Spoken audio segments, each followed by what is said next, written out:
The year is 2026. The digital air convulses.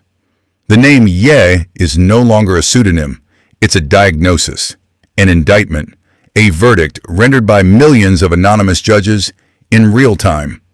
His words tossed into the net turned to toxic ash, settling on servers from Tokyo to California. The meat grinder of fame grinds down the remnants of his legacy. But in this chaos, in this chorus of righteous anger, there's one detail, one anomaly everyone misses.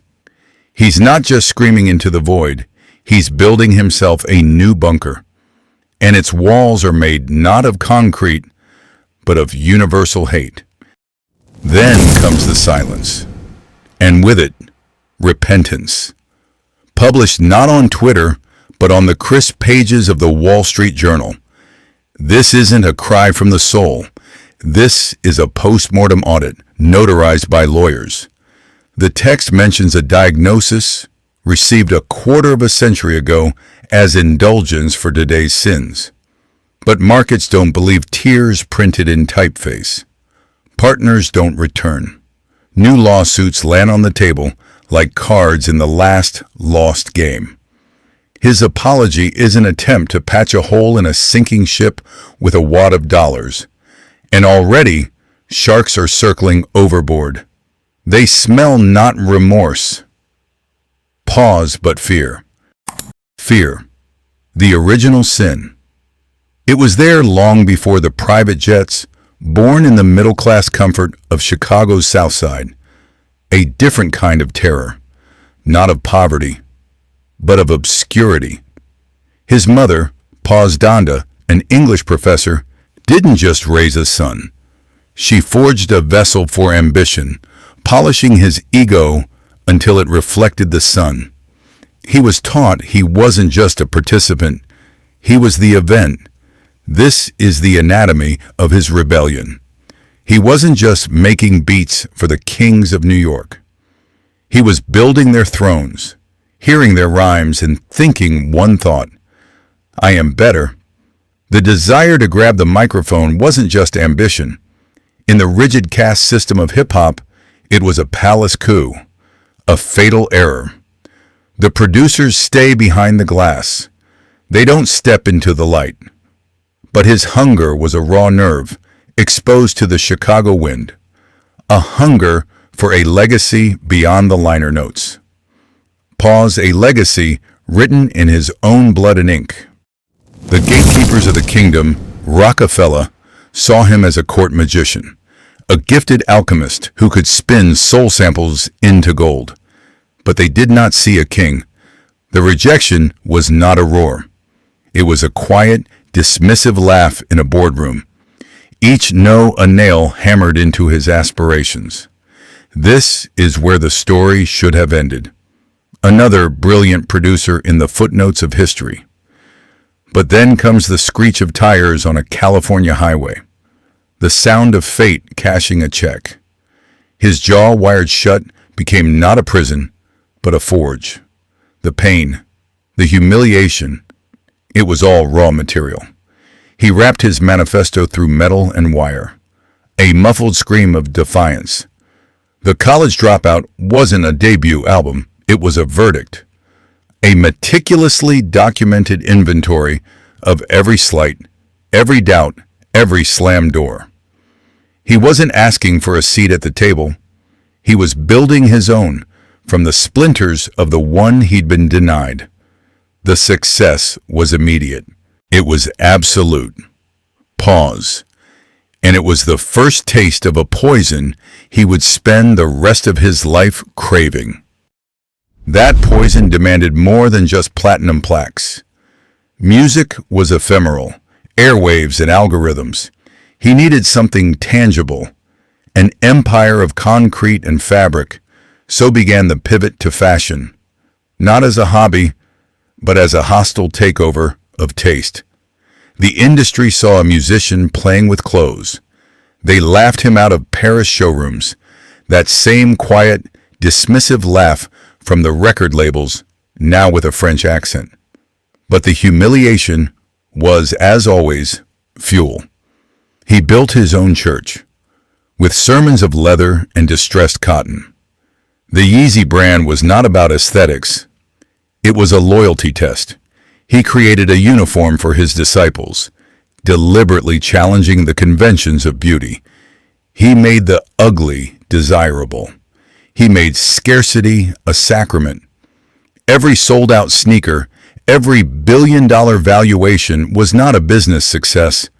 It was a correction, a realignment of a world that had once deemed him unworthy. He was no longer just in the culture. He was the architect of its new skyline. Pause. But every foundation has its fault lines, and his was built directly over a tectonic plate of the mind. The anatomy of the fall begins not with a bang, but with a glitch, a barely perceptible tremor. The car crash that wired his jaw shut did more than forge a rapper. It left a permanent shadow on the brain's architecture, a closed head injury, a dark tenant in the penthouse of his skull. The public saw confidence. The medical files suggested something more volatile. The first public tremors were dismissed as arrogance, a king's eccentricities. Then came the 2009 MTV Video Music Awards. He walked onto that stage not to defend Pause Beyoncé, but to correct a cosmic error only he could perceive. It was a desperate attempt to impose his own perfect logic onto a chaotic world, the act of a man whose internal wiring was beginning to fray. Each subsequent outburst, each televised rant, was not a plea for attention. It was a pressure valve release. The frantic, incoherent interviews were dispatches from a civil war being fought inside his own head. He was building an empire for the world to see, while the territory of his own mind was being overrun.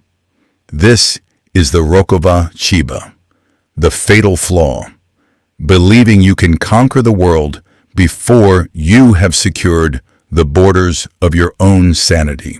And when the borders of your own sanity are in flames, you seek refuge with other fallen kings.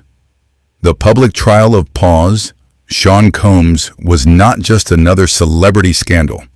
It was a test of allegiance for a dying breed. In the silent, wood-paneled clubs of the untouchable, a question was being asked: do we let one of our own burn to illuminate our own virtue, or do we circle the wagons? Ye chose the wagons. His public support for Combs was not friendship. It was a desperate act of self-preservation, a strategic alignment. He saw in the accusations against Combs not a moral failing, but a blueprint for the destruction of men like them. The legal teams, the public relations machinery, the coordinated media assault. It was the same playbook he believed was being run against him. So he made his move, not in the press, but in the shadows. There were no public handshakes, only encrypted signals and discreet meetings in locations wiped from digital maps. The support was a transaction, an exchange of fealty in the face of a common enemy, accountability. Ye wasn't defending a man. He was defending the principle that some men are simply too big to pause fail. He was shoring up the walls of a bunker that held not just Combs, but the very idea of his own mythology. The verdict, when it came, would not just be a judgment on one man's sins. It would be a final sentence on an entire era of toxic sovereignty, an era whose chief architect was now desperately trying to keep the roof from caving in on them all. This is the anatomy of a failed state. The roof was already compromised. The empire's ledger had become an inventory of sins. For years, the numbers were a fortress, a testament to his God complex, rendered in market caps and stock prices.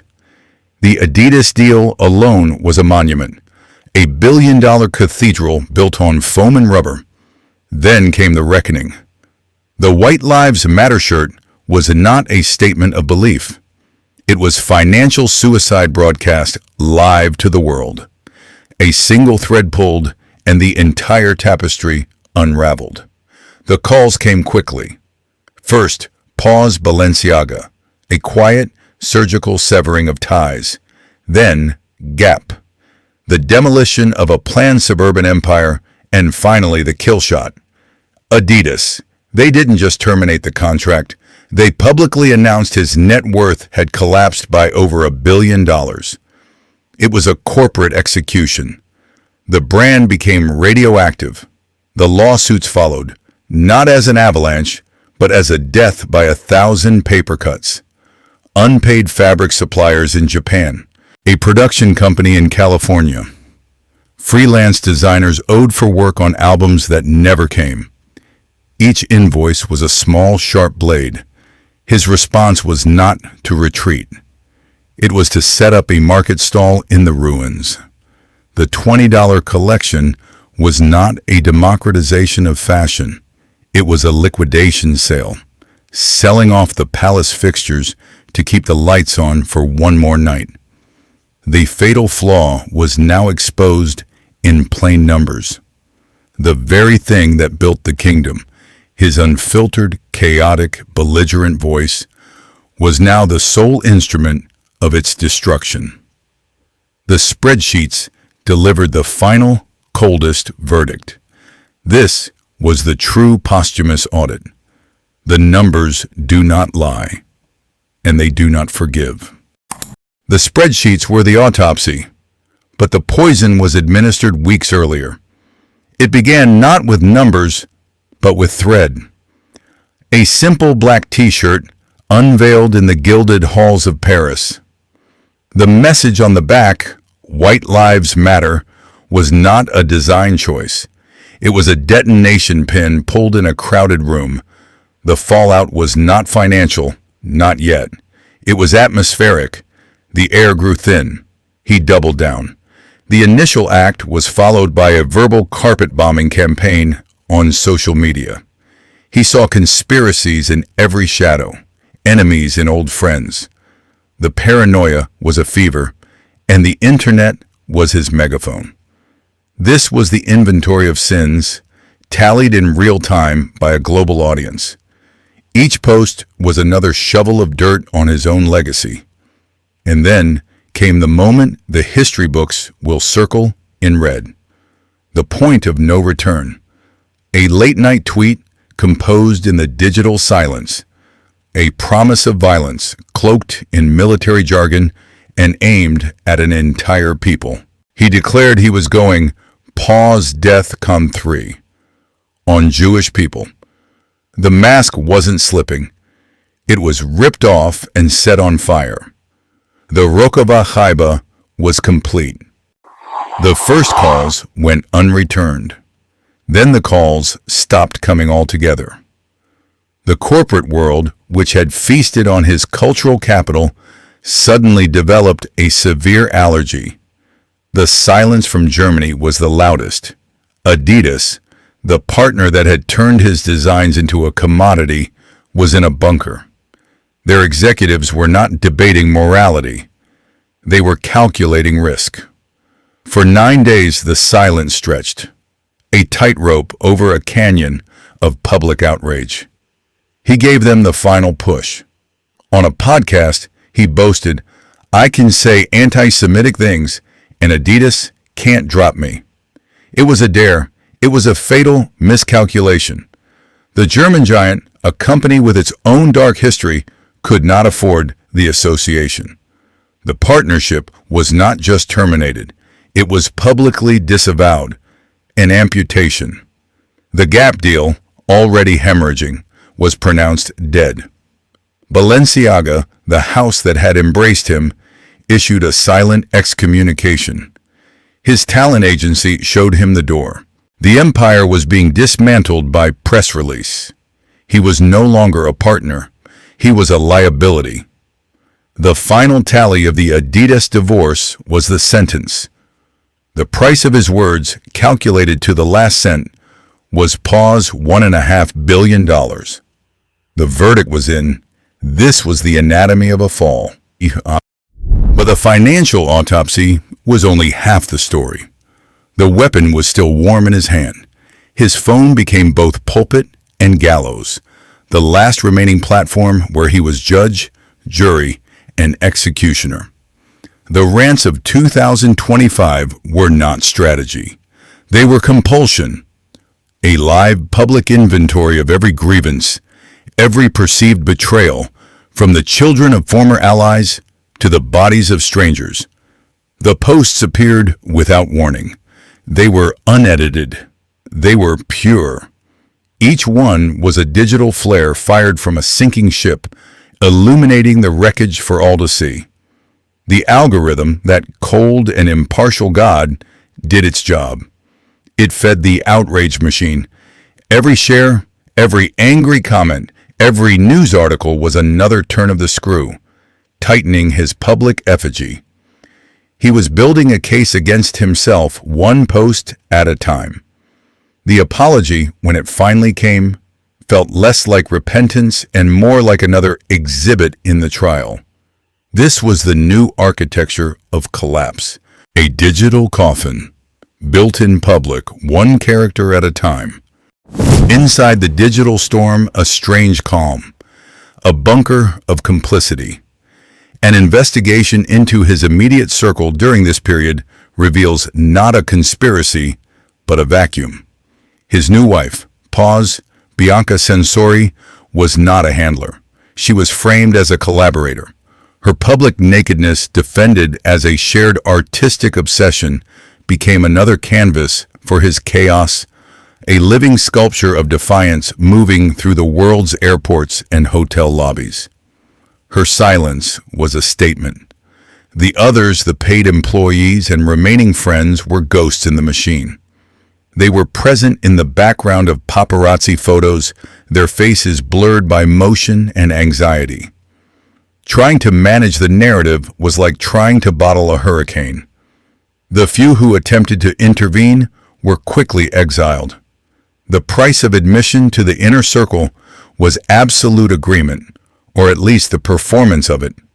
They saw a man unraveling. They also saw a paycheck. He was surrounded by people, yet utterly alone. The silence of his advisors was the loudest sound in the room, a ringing endorsement of the dissent. This endorsement of the dissent was signed in bloodless clinical terms. The January 2026 open letter in the Wall Street Journal was not a confession. It was a coroner's report on his own behavior, filed while the subject was still breathing. He offered up a diagnosis: bipolar disorder traced back to a car crash. A quarter-century prior was presented as the ghost in his machine. The swastika, the tirades, the public self-immolations, all framed as symptoms of a manic episode, an anatomy of a breakdown published for a fee. The public was given a label, a neat box to contain the chaos. But a diagnosis in the public square is not a treatment plan. It is a strategic maneuver. It became a shield for his defenders and a red flag for his detractors. The truth, as always, was colder and more complex. Treating a mind like noise ye's a fortress of ego, built on a fault line of insecurity, was not a matter of prescriptions. It was an exorcism. No one had the strength to perform the glare of the spotlight, is a poor substitute for the sterile light of a clinic. It doesn't disinfect. It cauterizes the wound, trapping the infection inside. The diagnosis split the world into two camps. A verdict was demanded and the jury was hung. On one side, the apologists. They saw a tortured genius, a modern-day Van Gogh, sacrificed on the altar of public opinion. His every sin was reframed as a cry for help. His commercial success with the YZY brand and the streaming of Donda 2 became evidence not of complicity, but of a loyal flock tending to their wounded shepherd. They conducted their own inventory of his sins and found him forgivable. They separated the man from the music, the monster from the merchandise. A dangerous calculation. On the other side, the prosecution. They saw a master manipulator deploying a diagnosis as a get-out-of-jail-free card. For them, the apology was not repentance, it was public relations. They argued that mental illness is not a license for hate, that his platform was too large, his words too corrosive. Every dollar spent on a YZY pod was a vote of confidence in the poison. The digital realm became the battlefield for this proxy war. Two armies, entrenched in their beliefs, lobbing memes and hot takes across a no-man's land of nuance. He had not just created music or clothes. He had created a schism, a fault line running straight through the culture, and he stood in the middle, a king of pause to broken kingdoms. This schism became the new business model. The art was no longer the product, the controversy was. Every track leaked from the delayed Bully album was not a song. It was a loyalty test. Beauty and the Beast and Preacher Man were not singles. They were communiques to the faithful, encoded messages confirming that the prophet had not lost his vision, only his temper. The music became a filter. It was designed to be unpalatable to the enemy, a bitter pill for the uninitiated, a sacred host for the believers. Pause. This was the anatomy of the new kingdom. Its uniform was the $20 YZY collection, a brilliant, cynical maneuver. He wasn't democratizing fashion, he was lowering the price of allegiance, making it cheap and easy to signal which side of the fault line you stood on. The question was no longer whether one could separate the art from the artist. The new question was terrifyingly simple. Does wearing the uniform make you a soldier in his war? A soldier's life is governed by discipline and law. Yez was governed by impulse and litigation. The departure of his agency, 33 and West, was not a moral judgment. It was an actuarial calculation. The risk of representing him had finally exceeded the reward. His public support for Sean Combs was another entry in this grim ledger, a baffling move that tied his own damaged brand to a sinking ship, placing him in the blast radius of a federal investigation. This is where the poetry of rebellion meets the cold prose of the law. Every unhinged post, every slanderous accusation becomes a potential exhibit, a billable hour for an opposing lawyer. The apology printed in the Wall Street Journal was not an act of contrition. It was a legal document, a costly firewall constructed by attorneys designed to mitigate damages in the inevitable civil suits to come. The diagnosis of bipolar disorder, once a private burden, was now his primary legal shield, a fortress against consequence. But the 2026 World Tour loomed as the final verdict. It was a gamble not on forgiveness, but on the short memory of the market. Every ticket sold was an acquittal. Pause. Every empty seat, a conviction. But this verdict was merely a formality. The real sentence was passed down years ago, in the silent, sterile corridors of a hospital. To understand the chaos of 2025, you must perform a posthumous audit on the man he used to be. The anatomy of this fall has two critical points of origin. The first, a car crash 2 decades prior, was a physical trauma that he would later rebrand as a psychological alibi. A convenient starting point for an inconvenient truth. The second, and more profound, was the loss of his mother, Paz Donda. She was not just a parent. She was the operating system for his reality. Her death was a catastrophic system failure from which he never recovered. What the world saw as arrogance was the desperate flailing of a man whose internal compass was shattered. Pause. The ghost of his mother became his most trusted and most dangerous advisor. Every subsequent act, every public immolation was a conversation with a memory, a bitter testament to an irreplaceable loss. A man haunted by ghosts has two choices: fade into the shadows or make so much noise the silence cannot be heard. Ye chose noise. The 2025 campaign was not a comeback. It was an exorcism by media firestorm. His wife, Bianca Censori, became a walking piece of architectural provocation. Her body, a canvas for his chaos, designed to hijack the public gaze. Each sheer outfit was a press release, a calculated distraction from the wreckage of his empire. The YZY $20 price point was not a gift to the masses. It was an act of desperation, liquidating the remnants of his cultural capital before it evaporated completely. The perpetually delayed album, Bully, became a metaphor for his own paralysis. A digital ghost ship, forever promised, but never arriving at port. Pause. He wasn't building a new legacy. He was curating his own digital casket, filling it with enough controversy and unfinished work to ensure he would be talked about, even in ruin. The apology, when it came, was not a whisper of regret. It was an advertisement. Purchase space in the Wall Street Journal, a transaction designed to launder a reputation, a receipt for absolution. The diagnosis, bipolar disorder, was presented not as a tragedy, but as an alibi, a footnote in the autopsy report of his own career. This is the anatomy of the fall.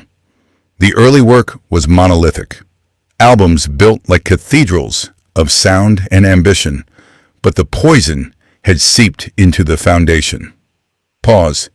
One cannot hear the gospel choir in ultralight beam anymore, not without hearing the faint, ugly echo of a rally. He didn't just break rules, he broke the covenant between the artist and the listener. The art is now forever contaminated. A masterpiece hanging in a house with a gas leak. Beautiful, but deadly. The legacy is no longer a monument. It is a crime scene. The 2026 World Tour is not a resurrection. It is an exile's procession. A king without a kingdom, seeking applause in foreign lands as a form of life support. The final verdict, however, comes from closer to home. The discussion of removing his name from his own children, a symbolic erasure, severing the last tie to the dynasty he co-created. Pause. This is the true cost. So what remains? A man in a gilded cage of his own design, a ghost haunting the global stage. We are left with the cold calculus of his ruin. Is this the consequence of unchecked genius, or the final, inevitable symptom of a sickness? The archivist does not render a judgment. He simply closes the file. The noise will fade. The crowds will disperse. All that will be left is the long, quiet echo of what was. Pause, and what could never be saved.